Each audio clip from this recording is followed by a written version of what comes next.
I'm Joe Lacefield, private lands wildlife biologist for the Kentucky Department of Fish and Wildlife Resources. I've been working with private landowners for over 25 years now. One of the most common questions I get asked by landowners is how many deer should I be taking? Trail cameras can give you that information. Most of the time people aren't willing to take as many deer as they probably need to, but that's something we can get into a little bit more. Obviously, when I'm looking at a piece of property with a landowner and we're seeing deer browse like is present here on this property, they've got more deer than they need to have for the habitat that's provided. Eastern red cedar just isn't a high quality food, and when deer are eating it and eating it to a high degree, there's a lot of deer. Most people are using trail cameras these days for just the joy of using trail cameras. They'll show you what's there, what you might have on your shooter list. People even use them on carcasses and gut piles to see whether they might get an eagle or coyote or bobcat photo. But they can be used to reliably give you a good population estimate, deer densities on your property, as well as buck to doe ratio and fawn recruitment. There's a lot of talk these days of predators impacting fawns and that offsetting some of the harvest numbers. Trail cameras, especially a late season survey, you can get some pretty good doe to fawn ratios, and those numbers can tell you a lot about what's happening with your population. For example, let's just throw out a number. Let's say you think you have 50 does that reside primarily on your property.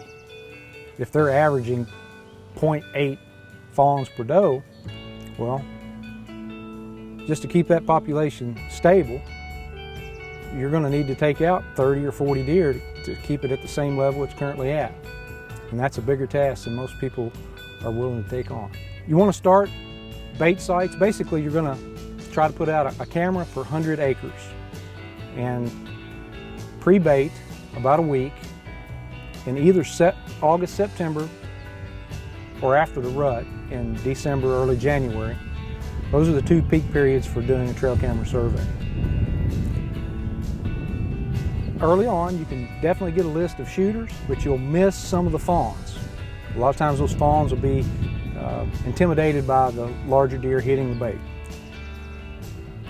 December, January, you might have some bucks start to shed, but you will pick up more fawns to give you that kind of information for your modeling. So after pre-baiting, you want to set your trail camera on a 5-minute delay, mainly because you don't want to have to look through thousands and thousands of images. You're basically capturing the total number of buck pictures and then using the total number of individual bucks to give you a ratio. And that same ratio can be applied to the does. Simply put, if you have 100 buck pictures and 10 individual bucks, if you have 200 doe pictures, you can assume you've got 20 individual does, if that makes sense to you. That's the easiest way to describe it.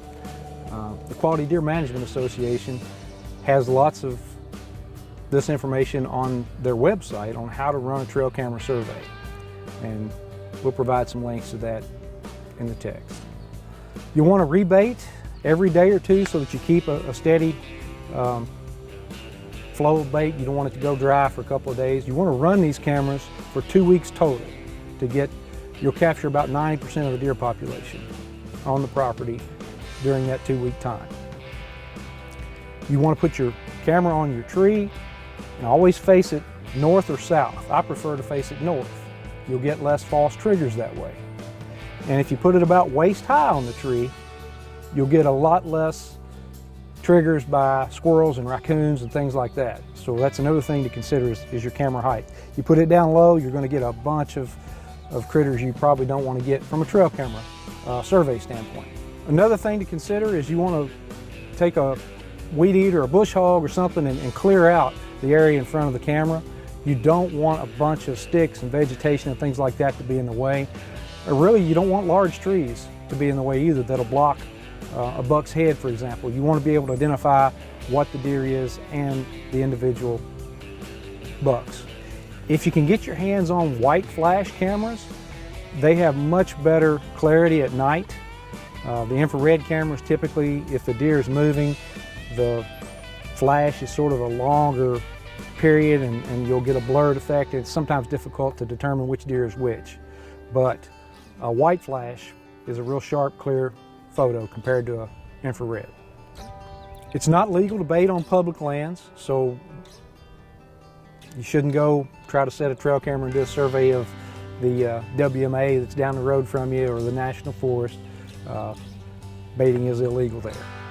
And you also need to be aware that if you're sharing the property with another hunter, turkeys can't be hunted on any property where bait is present for 30 days after the bait is removed.